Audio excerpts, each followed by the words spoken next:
جو فجر کی نماز میں سوتا پڑا رہتا ہو، جو جوا کھیلتا ہو، جو شراب پیتا ہو، جو عورتوں کے ساتھ ناجائز تعلقات قائم کرتا ہو، پھر حضور اس کو پیار سے کیسے دیکھتے ہوں گے؟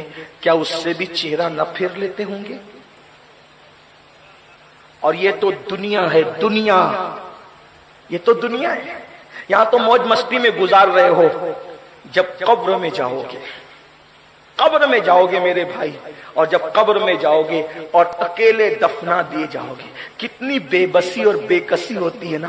بڑے بڑے طاقتور، بڑے بڑے علم والے، بڑے بڑے ڈگری والے، بڑے بڑے خطابات اور القابات پانے والے، جن کے لیے جلسوں میں نعرے لگتے تھے، جن کے لیے جلسوں میں تالیاں بجتی تھی، جن کے لیے جلسوں میں تھالیاں بجتی تھی، جن کے لیے بڑے بڑی ڈگریوں کے اعلانات ہوتے تھے، جب مرتے ہیں تو جنازے میں کتنے بے کس اور بے بس نظر آتے ہیں۔ اب بتاؤ، قبر میں رکھے گئے، سب نے منو مٹی کے نیچے دبا دیا، دبا کر کے چلے گئے۔ انسان بے بسی میں سوچتا ہے، بھائی تو بھی گیا، باپ تو بھی گیا، ابا تم بھی گئے، بیٹو تم بھی گئے، یار دوست، دیکھو کتنی بے وفا دنیا ہے۔ جب سب چھوڑ کر چلے جائیں گے نا تو وہ جان وفا تشریف لائیں گے قبر میں۔ اور میرے امام کہتے ہیں جب حضور قبر میں آئیں گے تو کیفیت کیا ہوگی؟ امام کہتے ہیں قبر میں لہرائیں گے تا حشر چشمے نور کے، جلوہ فرما ہوگی جب طلعت رسول اللہ کی۔ مجھے بتاؤ، اکیلے حضور قبر میں بچانے کے لیے آ گئے۔ میرے امام کہتے ہیں ماں جب ایک لوتے کو چھوڑے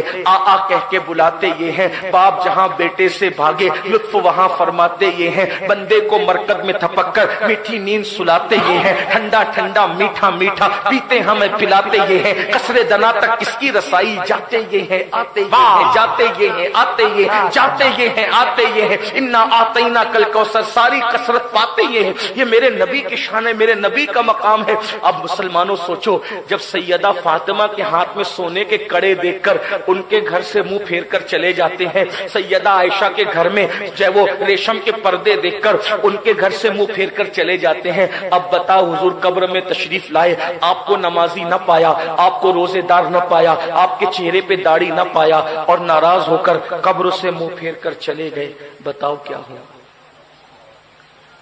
کس کو آواز دو گے؟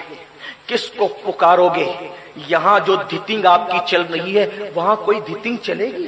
نہ وہاں کسی کی دادا گیری چلے گی، نہ کسی کی بابا گیری چلے گی، وہاں تو قبر میں بے بسی ہی بے بسی ہوگی۔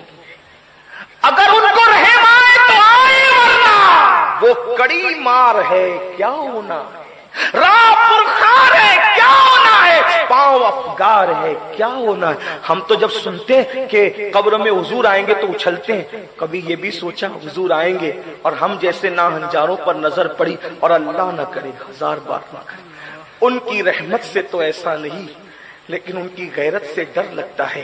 جگر مراد آبادی نے کہا تھا، اس امت عاصی سے نہ منہ پھیر خدایا، نازک ہے بہت غیرت سلطان مدینہ، بہت نازک ہے ان کی غیرت، اگر منہ پھیر کر قبر سے چلے گئے تو کتنی بربادی ہوگی، کتنی تباہی ہوگی۔ میرے آقا علیہ السلام کے دیوانوں، ہم حضور کا سامنا قبر میں کیسے کریں گے؟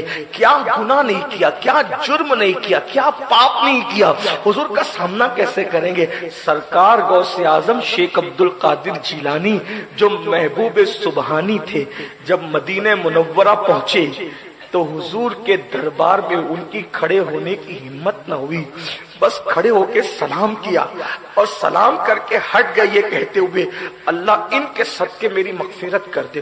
حضور کے سامنے کھڑے ہونے کی غوث پاک نے ہمت نہیں کی۔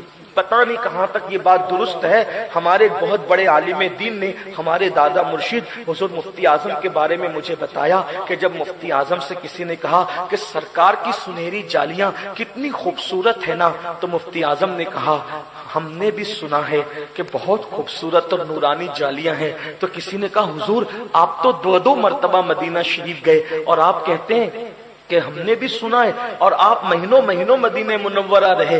تو مفتی اعظم نے فرمایا سنہری جالیوں کے سامنے میری جانے کی ہمت نہیں ہوتی تھی کہ حضور کو کیا منہ دکھاؤں گا۔